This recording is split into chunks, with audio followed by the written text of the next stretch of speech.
¿qué tal? Mi nombre es José Loría, estamos en una emisión más de Carpeta Roja por Visión Sur, un programa de análisis político, cultural y social desde la ciudad de Campeche, México.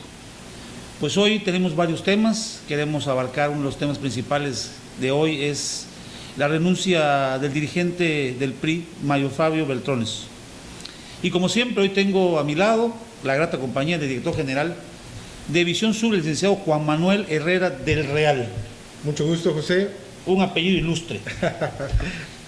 Así es, interesante los expedientes de esta entresemana de la Carpeta Roja, porque aparte de la renuncia, pues no inesperada, porque ya era esperada y muchos exigían, es también la cuestión del Consejo Político que se tuvo en Campeche, muy interesante por cierto, y cómo se está dando la situación derivada de los acontecimientos de Orlando que llevan a aspectos de marchas, de protesta. Este domingo 26, recordemos que la comunidad gay de Campeche va a tener su marcha del silencio. Fíjate que una de las lecturas que ha sido muy cuestionada y ha sido la renuncia de Mario Fabio Beltrones. Hablamos de un personaje polémico, una persona, un operador nato político, un político con mucha cepa, un personaje que ha influido muchos últimos años, los sexenios, en la política de este país, por los diversos cargos que ha tenido, ¿no? Ahora, el PRI no tiene nada fácil, necesita un nuevo liderazgo, necesita un personaje con tablas políticas, y lo que más me llama la atención es la incongruencia de él, con el respeto que se merece, ¿no? Porque una entrevista con Adela Micha habla de los proyectos que habían de la transformación del país, hablaba de las reformas que iban caminando y después, cuando él renuncia, dice claramente y llanamente, Juan, dice, pues dejo la organización para que sigan los proyectos, ¿no? Así es, no, aquí lo interesante del Consejo de la Comisión Política Permanente, que fue ante quien Mario Fabio presenta su renuncia formal, es el llamado que hace a que no es contra el PRI, finalmente, que se está haciendo contra un proyecto de nación. Entre los oradores hay que recordar que estuvo el gobernador campechano, Rafael Alejandro Moreno Cárdenas, quien fue uno de los que dijo o le externó al dirigente, a quien fue su coordinador en el Senado de la República, hay que recordarlo, cuando el hoy gobernador Moreno Cárdenas era senador, Manglio era su coordinador, que dijo que reconsiderara esa situación. Sin embargo, pareciera que ya estaba la decisión tomada. Los priistas la sopesaron. Finalmente, yo creo que eso era lo que pedía el priismo, ¿no? Que alguien pagase las consecuencias de esa situación. Lo que sí hay que también reconocerle al señor Mario Fabio, que con las tablas que tiene, hizo una lectura muy clara en esa exposición de casi 27 minutos de lo que el diagnóstico, de lo que vio él en el PRI en los 10 meses en que mantuvo el liderazgo. Muchos critican que no hizo lo que se supone debió haberse hecho. Claro, habría que entender que fue muy poco tiempo, pero además no es una defensa del señor Malo. También ahí se sopesaron que no solo él tuvo que ver en la decisión de las candidaturas. Recordemos que cuando se dieron las elecciones de los candidatos en los 12 entidades donde iba a haber el cambio de gobernatura, pues influyeron factores de los mismos gobernadores que impusieron a Delfines, pero además que se fueron en contra del partido literalmente, porque se acusó, en el caso específico de Aguascalientes, de que se atacó desde el mismo partido, en Durango, que desde el mismo, hoy sí que el fuego amigo venía desde la casa y que por eso se perdía, ¿no? Finalmente Manglio dio una lectura muy clara, entendió de que también pesó la cuestión de la reestructuración que se ha tenido en el país, las famosas reformas estructurales, la famosa reforma energética, educativa, bueno, en fin, el paquete de reformas que el presidente Peña Nieto ha alentado y que obviamente en algunos sectores ha generado críticas que el partido debió haberlas pagado en su momento, ¿no? En las urnas. De hecho, hay una frase muy fuerte de Mario Fabio cuando dice que hay que decirlo fuerte y claro, en muchos de los casos los electores dieron un mensaje a políticas equivocadas, o a políticos que incurrieron en excesos, específicamente Veracruz, creo que se refería, ¿verdad?, a Quintana Roo, que se argumentó mucho que las malas administraciones a un gobernadores iban a pesar en el ánimo del electorado, como parece finalmente. Yo creo, Juan, que la lectura mayor podría ser, mira, estamos en un país bastante caótico, estamos en un país con una ola de delincuencia muy grande, tenemos un país con mucho desempleo, tenemos un país que las reformas que se proyectaron a largo plazo y a mediano plazo no se han cumplido, excepto de algunas, ¿no?, que van caminando, porque también no podemos decir que la reforma ha sido un fracaso, ¿no? ¿Qué pasa? Que, claro, no ha habido el tiempo suficiente para que dieran fruto las reformas, ¿no? Porque estamos hablando de una reforma educativa, tenemos el problema del CENTE ahorita, de la coordinadora, claro, de Oaxaca. El CENTE es la Coordinación Nacional de Trabajo de Educación del Sindicato 22, que siempre ha sido un problema, ¿no? Hablamos de que el diálogo no ha habido un puente para poder negociar, cada vez están con más caprichos. Yo creo que de una forma u otra están afectando el país, están afectando las situaciones. Sabemos que tenemos un país que realmente las marchas y las protestas sociales y ciudadanas no hay efecto alguno, porque muchas veces hay infiltrados, hay disturbios, hay desastres, y realmente no estamos en un país donde en otros países la gente cuida, ¿no? Claro. Cuida ese tipo. Y no, la manifestación, perdón, sí, puede ser buena, pero hay que acordarse que tiene que ser tranquilo. Sí, hay cuestiones, hay formas de manifestación legales, ¿no? Ahí finalmente este malestar de la coordinadora de la educación se tradujo desgraciadamente en un enfrentamiento con los policías federales, con 8 muertos. Y cuando ya hay muertos, pues ahí es de lamentarse, independientemente de que muchos apelan a que hay cerrazón de ambas partes.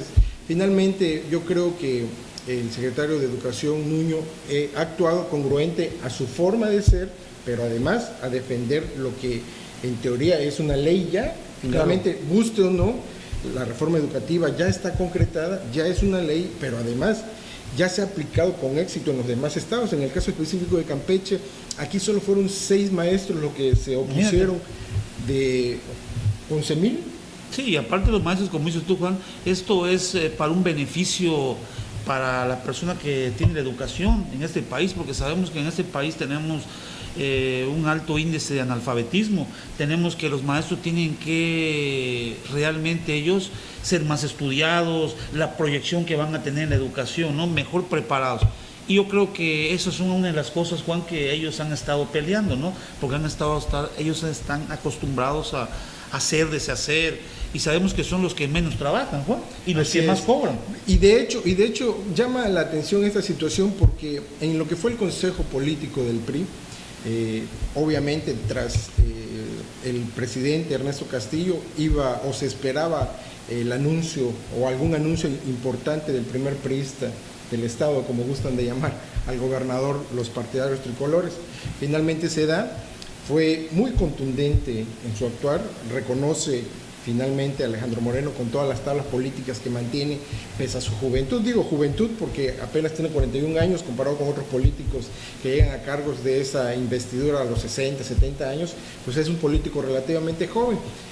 Cuando dice que el electorado ya se dio cuenta, ya externa su malestar, ya califica a los gobiernos y que ahora eso debe ser un mensaje para el PRI que debe de caminar de la mano con la ciudadanía, de la mano con su militancia, pero además el llamado a ser menos grilla, a dejar de ser grillos y a ponerse a trabajar.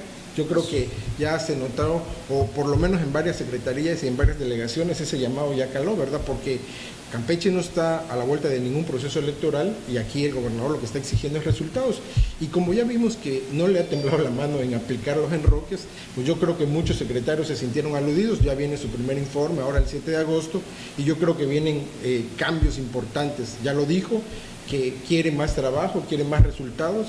Y efectivamente se ha traducido sus gestiones en la Ciudad de México, en el extranjero, porque también han ido a Estados Unidos, a Houston, a traer inversiones, y ya hay llamadas ya hay anuncios de empresas canadienses, de empresas norteamericanas, de empresas inglesas interesadas en invertir en Campeche. O sea, aún cuando la cuestión petrolera no se ha normalizado, que sigue causando problemas económicos al Estado y específicamente a Ciudad del Carmen, pues bueno, ya empiezan a verse destellos de que se va caminando, de que va a haber la instalación de maquiladoras, de aperturas de empresas, se está teniendo la apertura de nuevas agencias automotrices, de nuevos comercios. O sea, no estamos en un estado colapsado económicamente, seguimos caminando, aún con todos los problemas que la industria, la caída de la industria petrolera ha generado. Pero bueno, específicamente en ese consejo político, ese llamado del primer priista del estado caló fuerte, ¿no? Porque estaban los periodistas a lo mejor esperando alguna línea porque ya vienen sus cambios estructurales, y cuando además el presidente del partido, Ernesto Castillo, asegura que ellos van a asumir los costos políticos, y cuando se dice costos políticos, entonces quiere decir que vienen con la decisión de reestructurar todos los 11 comités, de evaluarse, y finalmente al asumir costos políticos es dejar ya que no estén en los comités gente que quisiera estar por cuestiones más que de trabajo, por cuestiones de apellidos, por cuestiones de recomendaciones. O sea, debo entender entonces que van a llegar gente con liderazgo, que van a llegar gente que se traduzca en un voto de confianza al PRI. Porque si bien los resultados del 5 de junio fueron una gran llamada de atención para el PRI y para el PRD, porque también en el PRD causó bastante escosor, tan así que renuncia a su dirigente nacional, esta situación, bueno, al PRI no le fue tan mal viéndolo desde el punto de vista estadístico. Quedaron con 5 gubernaturas, ellos apostaban a 9. Finalmente recuperaron entidades importantes como Oaxaca específicamente, aunque perdieron otras relevantes como Veracruz. Aunque aunque Sinaloa la recuperan, aunque habría que recordarle al panismo que están ahorita en jauja, que se sienten los superhéroes. Ajá, y ya se les dijo el PRD propiamente, los dirigentes, a ver, que le bajen una rayita, que recuerden que también nos tuvieron ahí. Y hay que recordarles a ese panismo que se siente los chuchocachucheros, como dirían los duchoducheros, ¿cómo es el término coloquial en las colonias? De que efectivamente esa soberbia que los ha caracterizado de querer ellos ir hacia adelante y no ir en un bloque unido en la oposición, al menos en Campeche les ha impedido esa alternancia. Lo que pasa es... En Yucatán se las permitió, porque sí, acuérdate que la primera vez que pierde el PRI en Yucatán, lo hace ante una alianza PAN-PRD, ¿sí? Que a lo mejor el PRD aportó lo mínimo, pero sin embargo les permitió esa alternancia. Aquí en Campeche esa soberbia les ha impedido hacerlo. Y habría que recordarle también que la primera vez que ganaron la presidencia de la República no fue el PAN solo, lo hicieron con el Verde Ecologista. Parece que eso lo olvidan muchos, o sea, satanizan al Verde Ecologista como un partido satélite, como un partido palero. Pero habría que recordarle que gracias a ese partido palero que representa más o menos un 4.5, un 5.6, ¿Han ido con ellos? Han ido con ellos y han ganado. Y tan así que fue el primer gobierno opositor, el Vicente Fox. ¿Cómo no? Y cuando fueron ellos solos, pues por poco y pierden, porque ganaron, haya sido como haya sido, o sea, con 20,000 cosas y con una abierta injerencia del presidente Vicente Fox en ese entonces, que ahorita, fíjese, es bien demócrata. Si los panistas son bien doble moral, ahorita es bien demócrata, pero en su momento dijo, así tenga yo que meter las manos, no llega Obrador, y lo cumplió. Entonces, hay que recordarles al PAN que el propio presidente de su partido, Ricardo Anaya, ha dicho que deben de tener mesura y ponerse a trabajar, pero los panistas ya se sienten otra vez en los pinos. Yo creo que los tiempos, Juan, los tiempos políticos que está atravesando este país, el estado de Campeche también, que tenemos realmente, el PAN siempre ha sido una oposición, ha sido una alternancia, ha sido un partido realmente donde se ha cobijado muchos empresarios, con modos de cambio, con modos de querer hacer las cosas bien. El problema es que los panistas deben tener un poquito más de mesura en este aspecto, no creer que tienen el mango, la sartén por el mango. Yo creo que hay que trabajar, como dice el señor gobernador, que es trabajar por el Estado, ¿no? Si hay gente que no se sienta con la capacidad o con el talento o con la camiseta de Campeche, yo creo que deberían dejar sus puestos, ¿no? Realmente necesitamos gente de tiempo completo, necesitamos funcionarios correctos, necesitamos funcionarios honestos y sobre todo el servicio a la gente, ¿no? Que es importante, el servicio, ¿no? a la comunidad, claro. A la sociedad, ¿no? A la ciudadanía, ¿no? Porque a veces queremos resolver una situación y nos ponen trabas. El caso del Copiscán, que nada más están las empresas amolando nada más, llevan oficios y no resuelven nada, llevan gente que no tiene, te dicen, lleva un oficio, por ejemplo, y te dicen, no, que yo no te puedo decir de qué se trata. Entonces, si Qué no terrible, puede, ¿no? terrible, ¿no? Pues que lo manden por correo, como hacen en Hacienda, ¿no? Así es. Y se evitan esa gente y muchos aviadores que están allá, ¿no? Así es. Entonces, Yo creo que una de las cosas, ¿no? bien lo dice el gobernador, o sea, ya son una llamada de atención, ya la ciudadanía sabe que su voto cuenta. ¿Cómo no? Y de hecho hay una frase muy célebre que el gobernador decía desde que era diputado federal y senador, cuando decía que la gente anota y vota. Y tiene memoria.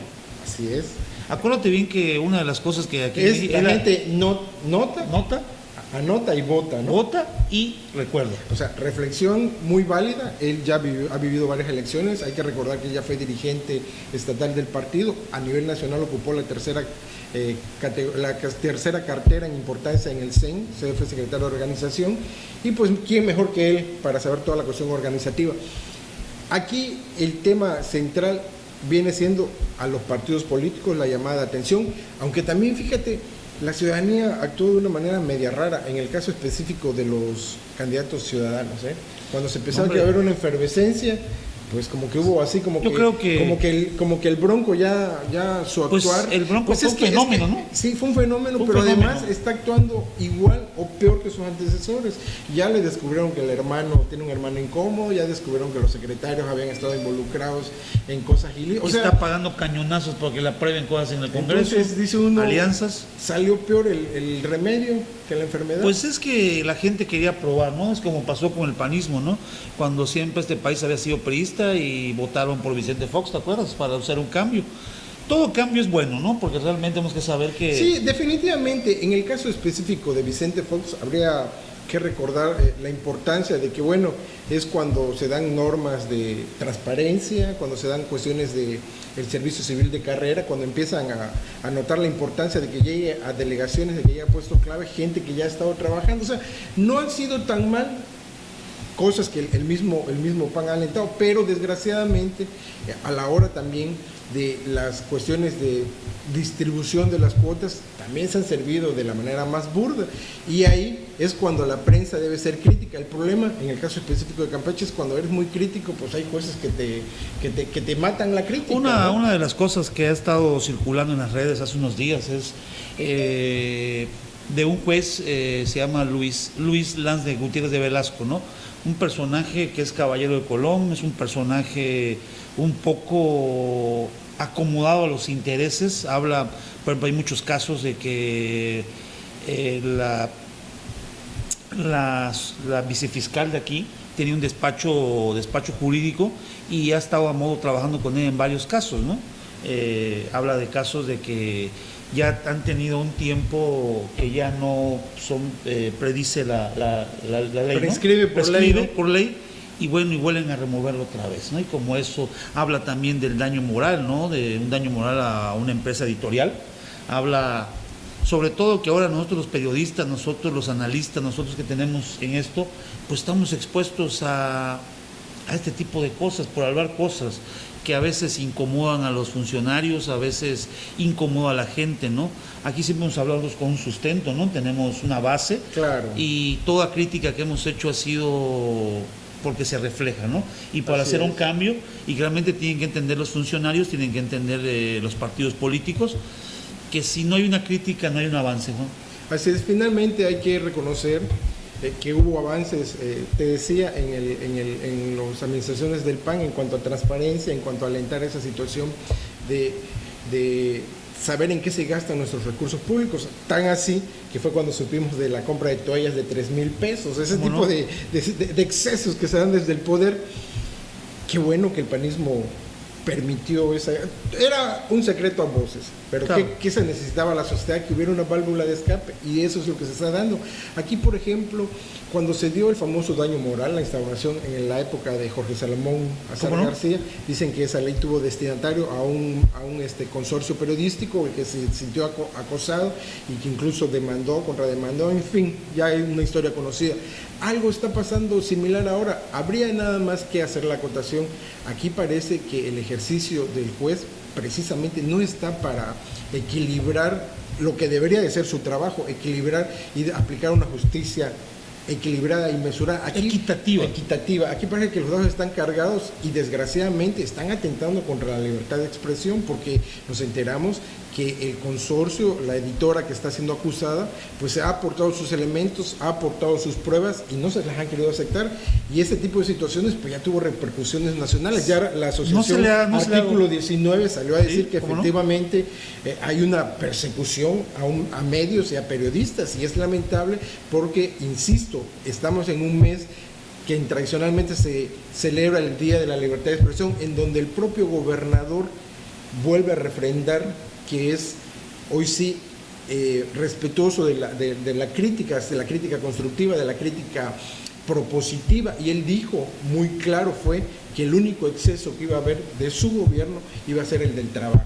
O sea, que no iba a haber un exceso contra medios, que no iba a haber un exceso contra periodistas, y eso es bueno porque finalmente la crítica a veces se hace precisamente para que el funcionario rectifique, reaccione, que su mal actuar está generando polémica. Lo que hay que acordarse, Juan, perdón, es de que realmente los funcionarios que están ahí son puestos por nosotros. Ellos están expuestos a rendirnos cuentas. No podemos parar con el señor gobernador, con el presidente municipal, a decirle cómo va mi estado. Son servidores públicos. Son servidores públicos. Entonces, están obligados a dar una rendición de cuenta porque no son sus dineros, es el dinero que nosotros contribuimos vía impuestos.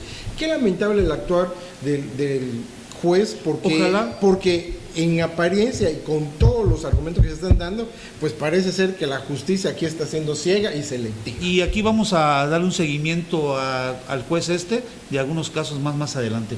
Vamos a estar muy pendientes.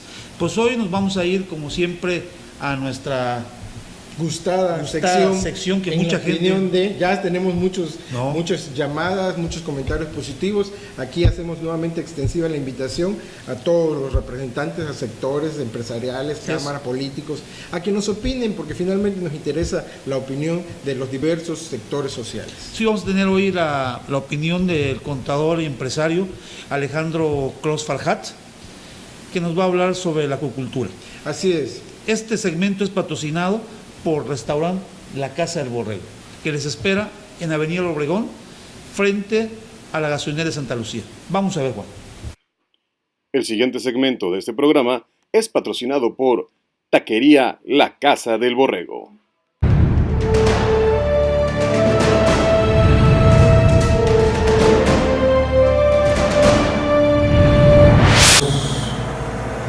Buenos días, amigos televidentes de Visión Sur. Un servidor, contador Alejandro Clos Farhat, productor acuícola en el estado de Campeche. Quiero hacer esta pequeña intervención con los amigos de Visión Sur, ya que a partir desde hace unos 4 años, desgraciadamente la acuacultura ha ido, en vez de subir, está yendo para abajo. ¿A qué le atribuimos nosotros, los productores, a esta disminución de aportación y de interés de parte del gobierno federal y gobierno estatal y municipal? Pues es muy sencillo, que desgraciadamente a las personas que se les apoyó con grandes cantidades de dinero, pues lo hicieron fraudulentamente. O sea, no invirtieron ese capital de trabajo a las granjas que hoy deberíamos de ser más de 300 y que desgraciadamente solo estamos operando menos de 70 granjas acuícolas. La de un servidor que se encuentra en el municipio de Candelaria, afortunadamente como persona moral de un solo grupo, integrantes de 5 personas, pues somos la granja más grande en el estado, que contamos con 28 tinas circulares de 16 metros y de 12 metros. Independientemente de eso, 5 lagunas artificiales de 100 metros cuadrados. Hoy en día quiero decirles que desgraciadamente los apoyos al sector acuícola han sido muy pobres, ya que no contamos con el apoyo directo que eran los menores a 400,000 pesos. Ahora el apoyo que necesitas un proyecto productivo, necesitas 70,000 papeles, y creo que la burocracia va a ir más arriba a la facilidad administrativa. Lo que hemos tratado de emprender con la Secretaría de Acuacultura es muy simple: hacer realmente una lista de productores que sí estén operando y que se les otorgue lo único que nos hace falta, que es el capital para poder crecer en la producción acuícola. Se habló hace 2 años de 5.000 toneladas de tilapia. No se van a juntar ni siquiera 3.000. Necesitamos realmente que el apoyo a la acuacultura sea real y sea con las personas que realmente lo necesitamos. Exhorto a todos los compañeros acuacultores a que alcemos la voz para que nos vean y para que sepan que sabemos producir tilapias en el estado de Campeche, para que Campeche pueda crecer como dice el señor gobernador. Muchas gracias, Visión Sur.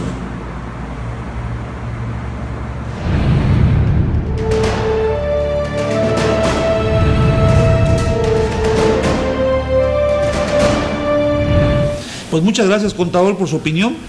Y Juan, como siempre, se nos acaba el tiempo. Así es, pareciera que son minutos, ¿verdad? Pero bueno, pues un placer como siempre y gracias a todos.